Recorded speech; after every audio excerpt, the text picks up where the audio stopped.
మా latest videos కోసం మా ఈ తెలుగు న్యూస్ ఛానల్ సబ్స్క్రైబ్ చేసి గంట సింబల్ యాక్టివేట్ చేసుకోండి. ఈసారి సంక్రాంతి కీడుతో వస్తుంది కనుక కొడుకులు ఉన్నవారు తప్పనిసరిగా ఇలా చేయాలి, లేదంటే గండం ప్రాణాలకే ప్రమాదం. సాధారణంగా సంక్రాంతి అంటే కొత్త బట్టలు, పిండి వంటలు, గాలిపటాలతో ఎంతో సంబరంగా జరుపుకుంటాం. కానీ ఈ సంవత్సరంలో రాబోయే సంక్రాంతి మాత్రం ఒక భయంకరమైన కీడును వెంటబెట్టుకుని వస్తోంది. ఇది నేను చెప్తున్న మాట కాదు, ప్రముఖ జ్యోతిష్య పండితులు, సిద్ధాంతులు పంచాంగ రీత్యా గ్రహగతులను బట్టి హెచ్చరిస్తున్న పరమ సత్యం.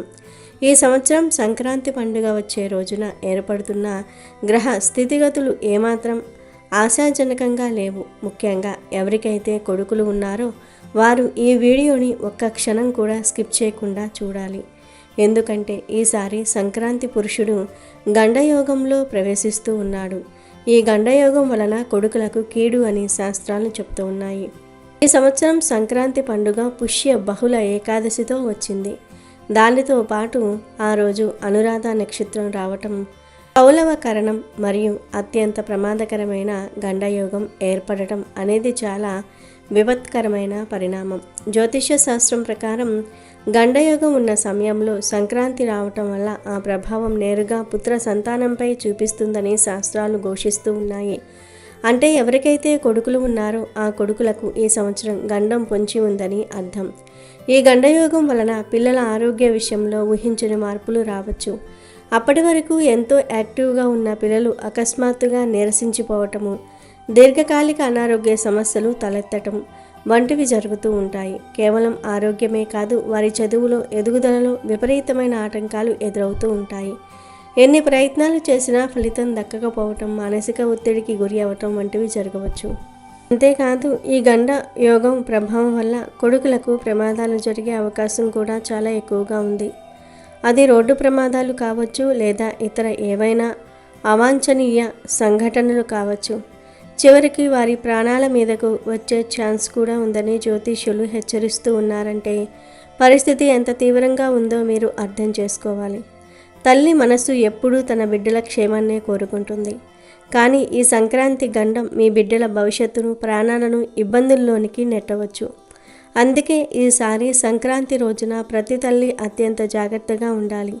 మీ కొడుకులపై ఉన్న ఈ భయంకరమైన సంక్రాంతి కీడు గండం తొలగిపోవాలంటే ఖచ్చితంగా ఒక ప్రత్యేకమైన పనిని సంక్రాంతి రోజున చేయాల్సి ఉంటుంది. అలా చేస్తేనే మీ బిడ్డలకు ఉన్న గ్రహదోషాలు పోయి వారు క్షేమంగా ఉంటారు. ఒకవేళ మీరు నిర్లక్ష్యం చేస్తే మాత్రం రాబోయే రోజుల్లో చాలా రకాల ఇబ్బందులను ఎదుర్కోవాల్సి వస్తుంది.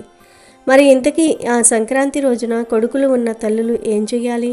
ఆ గండం నుంచి తమ బిడ్డలను ఎలా కాపాడుకోవాలి అనే విషయాన్ని ఇప్పుడు మనం ఈ వీడియోలో అత్యంత వివరంగా తెలుసుకుందాం. ఫ్రెండ్స్, ఈ వీడియోని మీరు చివరి వరకు చూడటం చాలా ముఖ్యం. పొరపాటున మధ్యలో ఆపేసినా లేదా సరిగ్గా అర్థం చేసుకోకపోయినా మీరు చేయబోయే పరిహారంలో తప్పు జరిగే అవకాశం ఉంటుంది. ఇది మీ కొడుకుల ప్రాణాలకు సంబంధించిన విషయం కాబట్టి ఒక్క నిమిషం కూడా వృధా చేయకుండా జాగ్రత్తగా వినండి. ఈ వీడియోను చూడకపోవటం వల్ల మీ కొడుకులకే ప్రమాదం పొంచి ఉంది. ఒక్క తల్లిగా మీ బిడ్డల రక్షణ కోసం మీరు కేటాయించే ఈ కొద్ది నిమిషాలు వారి జీవితాన్ని మార్చేయగలవు. అంతకంటే ముందు ఈ ముఖ్యమైన సమాచారాన్ని కేవలం మీ దగ్గరే ఉంచుకోకండి. కొడుకులు ఉన్న ప్రతి తల్లికి, ప్రతి తండ్రికి, మీ బంధుమిత్రులకు ఈ వీడియోను వెంటనే షేర్ చేయండి. ఎందుకంటే మన చుట్టూ ఉన్న వారు బాగుంటేనే మనం బాగుంటాం. మీరు చేసే ఈ ఒక్క షేర్ వల్ల మరో బిడ్డకు ఉన్న గండం తొలగిపోవచ్చు. అలాగే ఈ వీడియోను ఇప్పుడే లైక్ చేయండి. మనందరి పిల్లలను ఆ దైవమే కాపాడాలని కోరుకుంటూ కామెంట్ బాక్స్లో జై శ్రీరామ్ అని భక్తితో టైప్ చేయండి. ఆ శ్రీరామచంద్రుని ఆశీస్సులు మీ పిల్లలపై ఎల్లప్పుడూ ఉండాలని మనం మనస్ఫూర్తిగా ప్రార్థిద్దాం. ఇక విషయంలోనికి వస్తే, సంక్రాంతి పురుషుడు ఎప్పుడూ ఒక సందేశంతో వస్తాడు. ఈ ఏడాది ఆయన వస్తున్న గమనం ఏమాత్రం బాగోలేదు. ఈసారి సంక్రాంతి పురుషుడు వరాహ వాహనం మీద, అంటే పంది మీద వస్తున్నాడు. అందులోనూ అనురాధ నక్షత్రంలో గండయోగం రావటం అనేది ఒక హెచ్చరిక లాంటిది. కొడుకులు ఉన్నవారు ఈ సంక్రాంతిని కేవలం విందు వినోదాల కోసం మాత్రమే కాకుండా ఒక రక్షణ కవచంలా భావించి జాగ్రత్తలు తీసుకోవాలి. లేదంటే గండయోగ ప్రభావం వల్ల కలిగే నష్టాన్ని పూడ్చుకోవటం ఎవరికీ సాధ్యం కాదు. అందుకే ఈ సంక్రాంతికి మీరు చేయవలసిన ఆ పరిహారం ఏమిటో ఇప్పుడు చూద్దాం. ఈ పరిహారం ద్వారా మాత్రమే మీ కొడుకులపై ఉన్న ఆ గండం నుంచి విముక్తి లభిస్తుంది.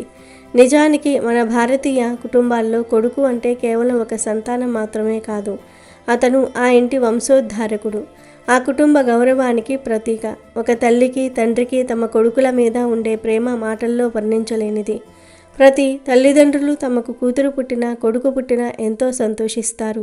కానీ మనసులో ఒక మూల మాత్రం కనీసం ఒక్క కొడుకైనా ఉంటే బాగుండు అని బలంగా కోరుకుంటారు.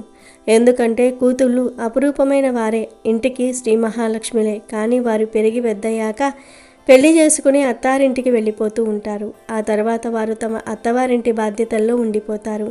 కానీ కొడుకు అలా కాదు. వాడు మనతోనే ఉంటాడు, మన కళ్ళ ముందే పెరుగుతాడు. మనం ముసలివాళ్ళమయ్యాక మనకు చేతి కర్రలా తోడుంటాడని, మనల్ని ఆఖరి వరకు కంటికి రెప్పలా చూసుకుంటాడని ప్రతి తల్లిదండ్రులు ఆశపడుతూ ఉంటారు. ముసలితనంలో ఒక ఆసరా కోసం, ఒక తోడు కోసం కొడుకు ఉండాలని కోరుకోవటంలో ఏమాత్రం తప్పులేదు. కానీ ఈనాటి కాలంలో పరిస్థితులు ఎలా ఉన్నాయో మనమందరం చూస్తూనే ఉన్నాం. ఒకప్పుడు కొడుకులు అంటే తల్లిదండ్రుల మాటను వేదవాక్కుగా భావించేవారు. కానీ ఇప్పుడు కాలం మారిపోయింది.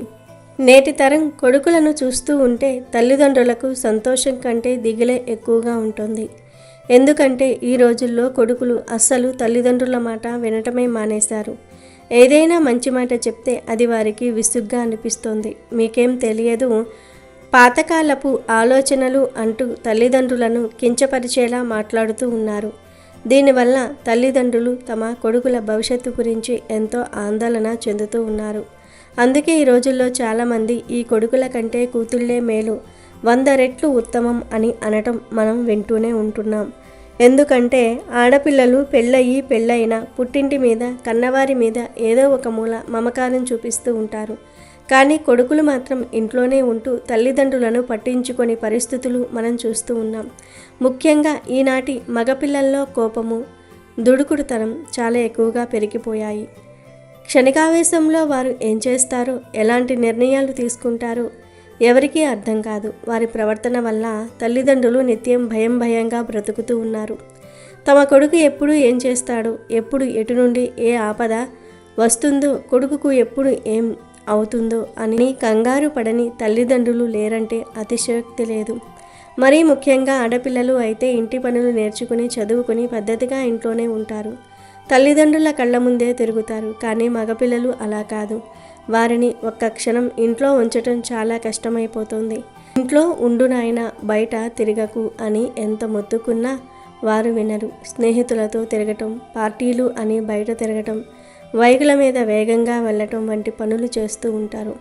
దీనివల్ల వారు తల్లిదండ్రుల కంటికి దూరంగా ఉంటున్నారు. ఎప్పుడైతే పిల్లలు తల్లిదండ్రుల కళ్ళ ముందు ఉంటారో అప్పుడే రకరకాల ప్రమాదాలు పొంచి ఉంటాయి. బయట ప్రపంచంలో ఎన్నో రకాల కీడులు ఉంటాయి. ముఖ్యంగా ఈ వేగవంతమైన కాలంలో రోడ్డు ప్రమాదాలు, స్నేహితుల వల్ల వచ్చే ఇబ్బందులు, దిష్టి దోషాలు మగపిల్లలకే ఎక్కువగా ఎదురవుతూ ఉంటాయి. అందుకే కొడుకులు ఉన్న తల్లులు ప్రతి నిమిషం దేవుణ్ణి ప్రార్థిస్తూనే ఉంటారు. నా బిడ్డ ఎక్కడున్నా క్షేమంగా ఉండాలి, వాడికి ఎలాంటి దిష్టి తగలకూడదు అని కోరుకుంటూ ఉంటారు. పైగా ఈ సంవత్సరం రాబోతున్న మకర సంక్రాంతి మామూలు పండుగ కాదు. ఇది ఒక పెద్ద కీడును వెంటపెట్టుకుని వస్తుంది. ఈసారి సంక్రాంతి గండయోగంతో అనురాధ నక్షత్రంతో కలిసి వస్తుంది. ఇలాంటి గ్రహస్థితి ఉన్నప్పుడు ముఖ్యంగా మగపిల్లలకే ఎక్కువ ముప్పు ఉంటుందని శాస్త్రాలు చెప్తూ ఉన్నాయి. ఈ సంక్రాంతి తర్వాత కొడుకులు ఉన్నవారు మరింత జాగ్రత్తగా ఉండాలి. ఎందుకంటే ఈ సంక్రాంతి కీడు ప్రభావం వల్ల కొడుకులకు అనారోగ్య సమస్యలు రావటం కానీ, లేదా వారు బయట తిరుగుతున్నప్పుడు అనుకోని ప్రమాదాలు జరగటం కానీ సంభవించే అవకాశాలు కూడా ఎక్కువగా ఉన్నాయి. జ్యోతిష్య పండితులు చెప్తున్న దాని ప్రకారం ఈ గండయోగం వల్ల మగపిల్లల ప్రాణాల మీదకు కూడా వచ్చే ప్రమాదం ఉంది. అంటే ఇది ఎంత తీవ్రమైన విషయమో ఆలోచించండి. కొడుకులు ఎలాగూ మాట వినరు, వారి బయట తిరుగుతూనే ఉంటారు. కానీ వారిని ఆ ప్రమాదాల నుండి కాపాడుకోవాల్సిన బాధ్యత మాత్రం తల్లిదండ్రులదే. మీ కొడుకులు మీ మాట వినకపోవచ్చు, వారు దూకుడుగా ప్రవర్తించవచ్చు. కానీ ఏ తల్లి కూడా తన బిడ్డ కష్టాల్లో ఉండాలని కోరుకోదు. అందుకే ఈ సంక్రాంతికి ఉన్న కీడును తొలగించుకోవడానికి, మీ కొడుకులకు రాబోయే గండాల నుండి వారిని రక్షించుకోవడానికి ఈ పండుగ రోజున ఒక అద్భుతమైన పరిహారం చేయాల్సిన అవసరం ఎంతైనా ఉంది. మీ కొడుకులు మీ మాట విన్నా వినకపోయినా వారి మంచి కోసం ఈ పరిహారాలు చేయాలి. అంటే కేవలం పెద్ద కొడుకులు ఉన్నవారే కాదు, చిన్నపిల్లలు ఉన్న వారు కూడా ఈ పరిహారాన్ని చేయాలి. మీ కొడుకులు చిన్న వయసు వారైనా ఈ సంక్రాంతి వల్ల వారికి కీడు జరుగుతుంది. అంటే ఆరోగ్యం పాడవటము, కీడు జరగటం, ఇలా మనం ఇదే జరుగుతుందని చెప్పలేము. ఎప్పుడు ఎటువైపు నుండి ఏ ప్రమాదం ముంచుకు వస్తుందో చెప్పలేము కదా. అందుకే 5 సంవత్సరాల నుండి 52 సంవత్సరాల లోపు వయసు కలిగిన కొడుకులు ఉన్న ప్రతి తల్లిదండ్రులు ఈ పరిహారం తప్పనిసరిగా చేయాలి. మన పెద్దలు ఊరకనే ఈ విషయాలు చెప్పలేదు. సంక్రాంతి రోజున మనం చేసే కొన్ని పనులు మన పిల్లలకు ఒక రక్షణ కవచంలా మారుతాయి. ముఖ్యంగా ఈ ఏడు ఉన్న దోషం పోవాలంటే ఈ పరిహారం చేయటం తప్పనిసరి. ఆ పరిహారం చేయకపోతే మీ కొడుకుల ఆరోగ్యం దెబ్బతినడమే కాకుండా వారి అభివృద్ధి కూడా ఆగిపోయే ప్రమాదం ఉంది. వారిపై ఉన్న ఆ నెగిటివ్ శక్తిని, ఆ గండయోగ ప్రభావాన్ని తొలగించుకోవాలంటే తల్లులు నమ్మకంతో ఈ పని చేయాలి. తల్లులకు కుదరకపోతే, తల్లులు లేకపోతే తండ్రి అయినా ఈ పరిహారం చేసుకోవచ్చు. కాలం ఎప్పుడూ ఒకేలా ఉండదు. ఇలాంటి కీడులు గండాలు వచ్చినప్పుడు మనం చేసే చిన్న చిన్న దైవిక కార్యాలే మన బిడ్డలను కాపాడుతూ ఉంటాయి. ఎందుకంటే ఈసారి సంక్రాంతి పురుషుడు మహోదర నామంతో వస్తున్నాడు. వరాహ వాహనంపై వస్తున్నాడు. ఇది సమాజంలో మరియు కుటుంబాలలో కొన్ని ఒడిదుడుకులను సూచిస్తుంది. ముఖ్యంగా పుత్రులకు కీడు అని శాస్త్రం చెప్తున్నప్పుడు మనం అశ్రద్ధ చేయకూడదు. మావాడు బాగానే ఉన్నాడు కదా, మాకేం కాదులే అని అనుకోవటం చాలా పెద్ద పొరపాటు అవుతుంది. ఈ సంక్రాంతి కీడు యొక్క ప్రభావం అనేది అందరి మీద ఉంటుంది. కాబట్టి ఆ కీడును పోగొట్టి మీ కొడుకులకు ఆయురారోగ్యాలు ప్రసాదించేలా, వారికి ఎటువంటి ప్రమాదాలు జరగకుండా ఉండేలాగా మీరు ఈ సంక్రాంతి పండుగ రోజున ఈ పరిహారాన్ని చేయాలి. ఈ పరిహారాన్ని మీరు భోగి పండుగ రోజున కానీ లేదా సంక్రాంతి పండుగ రోజున కానీ చేయండి. ఈ 2 రోజుల్లో మీ వీలును బట్టి, మీ సమయాన్ని బట్టి ఏదో ఒక రోజును ఎంచుకోండి. అయితే ఇక్కడ మీరు ఖచ్చితంగా గుర్తుంచుకోవాల్సిన ఒక ముఖ్యమైన నియమం ఉంది. అదేమిటంటే సంక్రాంతి పండుగ దాటిపోయిన తర్వాత, అంటే కనుమ రోజు కానీ లేదా ఆ తర్వాతి రోజుల్లో కానీ ఈ పరిహారం అస్సలు చేయకూడదు. ఎందుకంటే ఆ సమయంలో గ్రహాల అనుకూలత ఈ పరిహారానికి కావలసిన శక్తి వాతావరణంలో ఉండదు. కనుక పండుగ రోజులలోనే, ఈ పవిత్రమైన గడియల్లోనే ఈ కీడును వదిలించుకోవాలి. ఇక సమయం విషయానికి వస్తే దీనిని సంధ్యా సమయంలో చేయటం అత్యంత శ్రేయస్కరం. ఉదయం పూట అయితే సూర్యోదయానికి దగ్గరగా ఉండే సమయం, అంటే 5 గంటల నుండి 7 గంటల మధ్యలో చేయాలి. ఉదయం వేళ బ్రహ్మ ముహూర్తం తర్వాత వచ్చే ఈ సమయం చాలా స్వచ్ఛంగా ఉంటుంది. ఒకవేళ ఉదయం కుదరని వారు లేదా ఉదయం పూట పనుల హడావిడిలో మర్చిపోయిన వారు సాయంత్రం వేళ, అంటే సూర్యాస్తమయం అయ్యేటప్పుడు 6 గంటల నుండి రాత్రి 8 గంటల మధ్యలో ఈ పరిహారాన్ని పూర్తి చేయాలి. ఈ సమయాలు, అంటే పగలు రాత్రి కలిసే సంధ్యా సమయాలు చాలా శక్తివంతమైనవి. అందుకే దిష్టి దోషాలు పోవాలన్నా, నెగిటివ్ ఎనర్జీ వదిలిపోవాలన్నా, కీడు పోవాలన్నా ఈ టైంలోనే చేయమని మన పెద్దలు పదే పదే చెప్తూ ఉంటారు. ముందుగా మీరు ఒక రాగి చెంబును తీసుకోవాలి. ఇక్కడ రాగి పాత్రనే ఎందుకు వాడాలి అనే సందేహం మీకు రావచ్చు. రాగి లోహానికి ఒక ప్రత్యేకమైన విద్యుత్ అయస్కాంత శక్తి ఉంటుంది. అది వాతావరణంలో ఉండే నెగిటివ్ ఎనర్జీని, చెడు తరంగాలను చాలా వేగంగా తనలోనికి లాగేసుకుంటుంది. అందుకే పూర్వం నుండి తీర్థం ఇచ్చే పాత్రలు కూడా రాగివే వాడేవారు. అటువంటి రాగి చెంబులో నిండా కాకుండా సగం వరకు మామూలు మంచి నీళ్ళు పోయండి. ఆ నీటిలో మొదటగా కొంచెం ఉప్పు వేయాలి. పసుపు క్రిమిసంహారిణి మాత్రమే కాదు, అది శుభానికి, మంగళానికి ప్రతీక. ఆ తర్వాత మనం బట్టలు ఉతకడానికి వాడే సర్ఫ్ పౌడర్ లేదా ఏదైనా డిటర్జెంట్ పౌడర్ ఉంటుంది కదా, అది కొంచెం వేయండి. ఇక్కడ ఒక చిన్న మ్యాజిక్, అదేనండి, ఒక రసాయన చర్య జరుగుతుంది. పసుపులో ఉండే గుణాలు సర్ఫులో ఉండే రసాయనాలతో కలవగానే ఆ నీళ్లు వెంటనే ఎర్రటి రంగులోనికి, అంటే దాదాపు రక్తం రంగులోనికి మారుతూ ఉంటాయి. మన క్షుద్ర విద్యలో కానీ లేదా ఉగ్రమైన దోషాలను పోగొట్టేటప్పుడు కానీ ఎర్రనీళ్ళు వాడుతూ ఉంటారు. ఎందుకంటే ఇలా పసుపు సర్ఫ్తో వేసిన ఎర్రనీళ్ళు దిష్టిని, కీడును, గండాలను తొలగించడానికి ఒక అద్భుతమైన ఆయుధంలా పనిచేస్తుంది. ఇది చూడడానికి రక్తంలా అనిపించినా అది కేవలం ఎర్రనీళ్ళే కాబట్టి భయపడవలసిన పని లేదు. కానీ ఆ రంగు ఆ దోషాన్ని హరించడానికి చాలా ముఖ్యం. ఇలా ఎర్రగా మారిన నీటిలో మీ కొడుకు యొక్క వెంట్రుకలు ఒక 2 తీసి అందులో వేయండి. వెంట్రుకలు అనేవి మనిషి శరీరంలో ఒక భాగం కాబట్టి ఆ వ్యక్తిపై ఉన్న సమస్త దోషాలను ఆ వెంట్రుకల ద్వారా ఆ నీటిలోనికి ప్రవేశించడానికి ఇది ఉపయోగపడుతుంది. వెంట్రుకలు వేయటం అంటే వారి శరీరానికి తగలబోయే కీడును ఆ నీటిలో బంధించటమే. ఆ తర్వాత అదే నీటిలో 2 స్పూన్ల గల్లులుప్పు కూడా వేయండి. మెత్తటి ఉప్పు కంటే గల్లులుప్పుకి శక్తి ఎక్కువ. సముద్ర గర్భం నుండి పుట్టిన ఉప్పుకు గాలిలో ఉన్న దోషాలను, మనిషి చుట్టూ ఉన్న ఆరాలోని మలినాలను పీల్చుకునే అద్భుతమైన గుణం ఉంటుంది. కనుక ఉప్పు వేసి ఆపై ఒక 7 మిరియాలను తీసుకొని కచ్చాబచ్చాగా దంచి ఆ నీటిలో కలపండి. మిరియాలు ఘాటుగా ఉంటాయి. ఆ ఘాటుతనంతో అవి దుష్ట శక్తులను తరిమి కొడతాయి. అలాగే ఒక 3 ఎండుమిరపకాయలను కూడా ఆ నీటిలో వేయాలి. మిరియాలు, ఎండుమిరపకాయలు శత్రువుల నుండి వచ్చే కీడును, నర దృష్టిని, ఏవైనా ప్రయోగాలు జరిగి ఉంటే వాటిని దుష్ట శక్తులను ప్రాలద్రోలుతూ ఉంటాయి. ఇవన్నీ వేశాక ఇప్పుడు మీ కుడి చేతి చూపుడు వేలితో ఆ నీటిని అంతా చక్కగా కలిపేసేలాగా మిక్స్ చేసేయండి.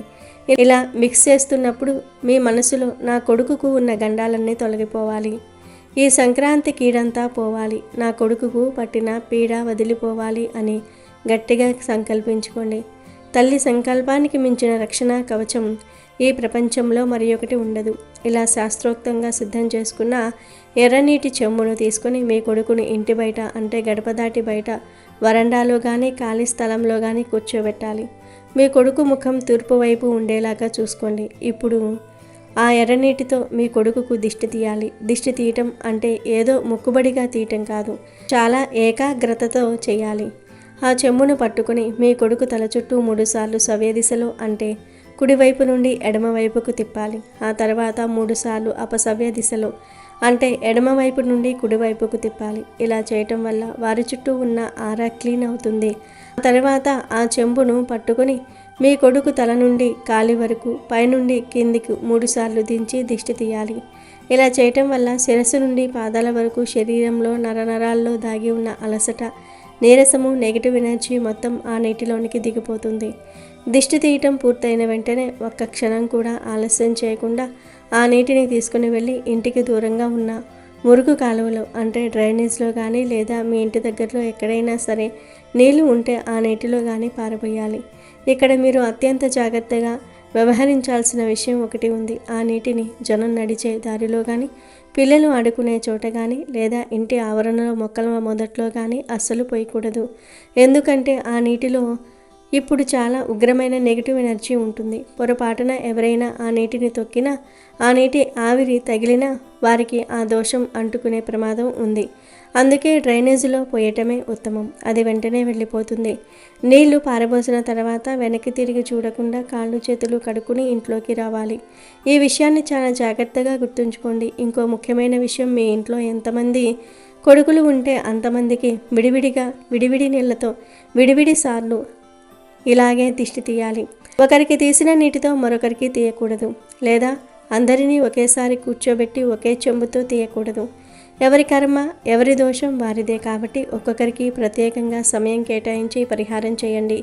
సాధారణంగా సంక్రాంతి పండుగకు స్కూల్స్, కాలేజీలకు సెలవులు ఇస్తారు కాబట్టి పిల్లలు ఇంటి దగ్గరే ఉంటారు. కానీ ఒకవేళ మీ పిల్లలు చదువు రీత్యా లేదా ఉద్యోగరీత్యా హాస్టల్స్లో కానీ వేరే ఊళ్ళో కానీ ఉన్నా సరే సాధ్యమైనంత వరకు వారిని ఈ పండుగకు ఇంటికి పిలిపించుకోండి.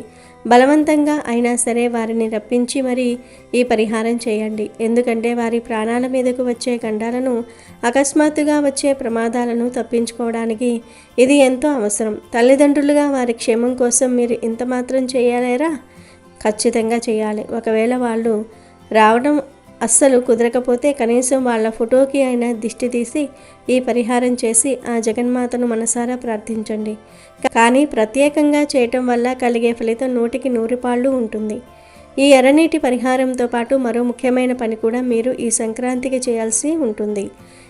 ఏమీ లేదు, ఈ పండుగ పూట నువ్వులు దానం ఇవ్వండి. అంటే ఉట్టి నువ్వులు కాకుండా బెల్లంతో కలిపి ఇవ్వండి. ఈ సంక్రాంతి రోజున నువ్వులు మరియు బెల్లాన్ని కలిపి బ్రాహ్మణులకు మీ కొడుకు పేరు మీద అతని గోత్రనామాలతో సంకల్పం చెప్పుకొని దానంగా ఇవ్వాలి. అయితే ఈ రోజుల్లో నువ్వుల దానం అనగానే అది శనిదానం అని భయపడి లేదా ఇతర కారణాల వల్ల తీసుకోవడానికి అందరూ బ్రాహ్మణులు ఒప్పుకోలేకపోతున్నారు. ఒకవేళ బ్రాహ్మణులు దొరకకపోయినా లేదా వారు నిరాకరించినా మీరు కంగారు పడవలసిన పని లేదు. దానికి ప్రత్యామ్నాయం కూడా ఉంది. చక్కగా మీ ఇంట్లోనే నువ్వులు బెల్లం కలిపి చిన్న చిన్న నువ్వుల ఉండలు తయారు చేయండి. ఆ ఉండలను మీ కొడుకు చేతి మీదుగా మీ ఇంటి దగ్గర ఉండే పేదవారికి లేదా కాలనీలో ఉండే పేద పిల్లలకు పంచండి. వారికి ఇచ్చేటప్పుడు ఇది గ్రహదోష నివారణకు ఇస్తున్న దానం అని చెప్పాల్సిన అవసరం లేదు. పండుగ పూట చిరుదిండి పెడుతున్నామని చెప్పి చక్కగా తినమని ప్రేమతో ఇవ్వండి. వారు ఆనందంగా తింటే ఆ తృప్తి మీ కొడుకుకు రక్షగా మారుతుంది. ఆకలితో ఉన్నవారికి ఆహారం పెడితే వచ్చే పుణ్యం ఏ హోమాలు చేసినా రాదు. ఇలా చేయటం వల్ల మీ కొడుకులపై ఉన్న సంక్రాంతి కీడు, గండం, గ్రహదోషాలు, దిష్టి దోషాలు అన్నీ పటాపంచలైపోతాయి. ఈ పరిహారాలన్నీ చేయటం వల్ల కలిగే ఫలితాలు అద్భుతంగా ఉంటాయి. ఒకవేళ మీ పిల్లల మీద ఎవరైనా ఏవైనా ప్రయోగాలు చేయించి ఉన్నా మీ ఎదుగుదల చూడలేక బంధువులు లేదా ఇరుగు పొరుగు వారు ఏడ్చిన ఏడుపు వల్ల కలిగిన కళ్ళ దిష్టి అంటే ఏమైనా నరదిష్టి ఉన్నా అవన్నీ ఈ పరిహారంతో మటుమాయమైపోతూ ఉంటాయి. ఇలా చేయటం వల్ల మీ పిల్లలకు రాబోయే రోజుల్లో ఎటువంటి అనారోగ్యాలు దరిచేరవు. ముఖ్యంగా సంక్రాంతి వల్ల ఏర్పడిన ఈ గండయోగం వల్ల వచ్చే కీడులు అంటే అకాల మృత్యుభయము, వాహన ప్రమాదాలు, నీటి గండాలు, అగ్ని ప్రమాదాలు ఇలాంటి ప్రాణాపాయం లాంటి ప్రమాదాలు తప్పుతాయి. విద్యార్థులు చదువులో ఏకాగ్రత కుదరక ఇబ్బంది పడుతూ ఉంటే ఈ పరిహారం తర్వాత వారిలో మంచి మార్పు వచ్చి చదువులో రాణిస్తారు. ఒకవేళ ఉద్యోగాలు చేసేవారైతే ఆఫీసుల్లో ఉండే రాజకీయాలు తగ్గి అధికారులు మెప్పు పొందుతూ ఉంటారు. వారికి త్వరలోనే ప్రమోషన్లు రావటం, జీతాలు పెరగటం, ఆదాయం పెరగటం వంటి శుభ ఫలితాలు కల్లారా చూస్తారు. ఈ కొడుకులు వృద్ధిలోనికి వస్తారు. సమాజంలో మంచి పేరు ప్రతిష్టలు సంపాదిస్తారు. ఇంకా కొంతమంది పిల్లలు ఉంటారు. వాళ్ళు వయసుకు తగ్గట్టుగా పెరగరు, సరిగ్గా ఆహారం తీసుకోరు, ఎప్పుడూ నీరసంగా సన్నగా బలం లేకుండా ఉంటూ తల్లిదండ్రులను బాధ పెడుతూ ఉంటారు. డాక్టర్లకు చూపించినా ఏ లోపం లేదని అంటూ ఉంటారు. అలాంటి పిల్లలకు ఖచ్చితంగా తీవ్రమైన దిష్టి దోషం ఉన్నట్టే లెక్క. అలాంటి పిల్లలకు ఈ సంక్రాంతి రోజున ఈ విధంగా దిష్టి తీస్తే వారిపై ఉన్న సంక్రాంతి కీడుతో పాటు నెగిటివ్ ఎనర్జీ కూడా పోయి జఠరాగ్ని ప్రజ్వరిల్లి చక్కగా ఆకలి వేస్తుంది. వారు ఇష్టంగా ఆహారం తీసుకుని కొద్ది రోజుల్లోనే ఆరోగ్యంగా బొద్దుగా తయారవుతూ ఉంటారు. వారి ముఖంలో కల వస్తుంది. కాబట్టి కొడుకులు ఉన్న ప్రతి తల్లి ఈ సంక్రాంతికి అశ్రద్ధ చేయకుండా, బద్దకించకుండా, చేయకపోతే ఏమవుతుందిలే అని నిర్లక్ష్యం చేయకుండా ఈ చిన్న పనిని పూర్తి చేయండి. మీ బిడ్డలను ఆ గండాల నుండి కాపాడుకునే బాధ్యత మీదే. మీ చేతుల మీదుగా ఈ పరిహారం చేసి మీ కొడుకులతో కలిసి సుఖ సంతోషాలతో ఆయురారోగ్యాలతో ధైర్యంగా జీవించండి.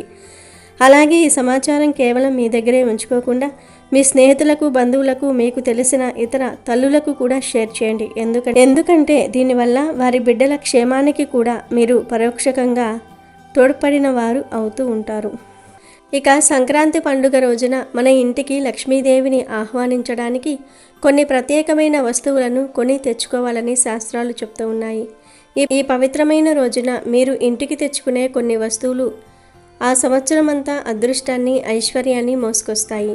అందులో మొట్టమొదటి అత్యంత ప్రధానమైనది కుంకుమ. ఈ సంక్రాంతి పండుగ రోజున బజారుకు వెళ్ళి ఒక కొత్త కుంకుమ ప్యాకెట్ లేదా కుంకుమ భరిణను కొని ఇంటికి తెచ్చుకోండి. కుంకుమ అనేది కేవలం అలంకరణ వస్తువు కాదు, అది స్త్రీల సౌభాగ్యానికి, మంగళకరమైన దాంపత్యానికి ప్రతీక. సాక్షాత్తు ఆ మహాలక్ష్మీదేవికి కుంకుమ అర్చన అంటే మహా ఇష్టం. కనుక సంక్రాంతి రోజున కొత్తగా కుంకుమను కొని తెచ్చుకొని ఆ కుంకుమతో అమ్మవారికి పూజ చేస్తే ఆ ఇంట సుమంగళి యోగం సిద్ధిస్తుంది. ఎంతటి ఆర్థిక ఇబ్బందులైనా మంచులా కరిగిపోతాయి. భర్త ఆరోగ్యాలు బాగుండాలన్నా, ఇల్లు కలకలలాడుతూ ఉండాలన్నా ఈ చిన్న పని తప్పక చేయండి. అలాగే ఈ రోజున మీరు ఇంటికి తెచ్చుకోవాల్సిన మరొక ముఖ్యమైన వస్తువు తెల్ల నువ్వులు. సంక్రాంతికి నువ్వులకు ఉన్న అవినాభావ సంబంధం మనందరికీ తెలిసిందే. నువ్వులు లేకుండా సంక్రాంతి పండుగే లేదు. జ్యోతిష్య శాస్త్రం రీత్యా నువ్వులు శని దోషాలను నివారించడంలో అద్భుతంగా పనిచేస్తాయి. ముఖ్యంగా తెల్ల నువ్వులు లక్ష్మీ కారకాలుగా చెప్పబడ్డాయి. ఈ పర్వదినాన కొన్ని తెల్ల నువ్వులను కొని తెచ్చుకొని వాటిని దేవుడి గదిలో ఉంచి పూజించటం వల్ల శని ప్రభావంతో పాటు రాహుకేతువుల వల్ల కలిగే ప్రతికూల ప్రభావాలు కూడా తొలగిపోతాయి. మీ సంపాదనకు, మీ వ్యాపార అభివృద్ధికి అడ్డుగా ఏవైనా అదృశ్య అడ్డంకులు ఉంటే అవన్నీ కూడా పటాపంచలైపోతాయి. అయితే ఇక్కడ మీరు ఒక విషయాన్ని చాలా జాగ్రత్తగా ఖచ్చితంగా గుర్తుంచుకోవాలి. సంక్రాంతి రోజున అన్ని వస్తువులు కొనటం మంచిది కాదు. కొన్ని వస్తువులను ఈ రోజున అస్సలు కొనకూడదు, ఇంటికి తేయకూడదు. ముఖ్యంగా ఉప్పు, బెల్లము, ఇనుముతో చేసిన వస్తువులు మరియు ఇత్తడి సామాన్లను ఈ సంక్రాంతి రోజున కొత్తగా కొనకండి. ఇవి పాతకాలం నుండి మన పెద్దలు ఆచరిస్తున్న, మనకు హెచ్చరిస్తున్న నమ్మకాలు. సంక్రాంతి అంటే సూర్యుడు ఒక రాశి నుండి మరొక రాశిలోనికి సంక్రమించే సంధికాలం. ఇటువంటి సున్నితమైన సమయంలో ఈ వస్తువులను కొనటం వల్ల మనకు తెలియకుండానే అనవసరమైన కష్టాలు, ఊహించిన ఆరోగ్య సమస్యలు, మనశ్శాంతి లోపించటం వంటివి జరిగే అవకాశం ఉంటుందని పెద్దలు చెప్తూ ఉంటారు. కాబట్టి ఆ ఒక్కరోజు ఈ వస్తువుల జోలికి వెళ్లకుండా ఉండటమే మన కుటుంబానికి శ్రేయస్కరం. అమెజాన్లో బెస్ట్ డిస్కౌంట్స్ కోసం వీడియో డిస్క్రిప్షన్లో లింకు ఉంది, చూడండి. అలాగే మా టెలిగ్రామ్ ఛానల్ సబ్స్క్రైబ్ చేసుకోండి.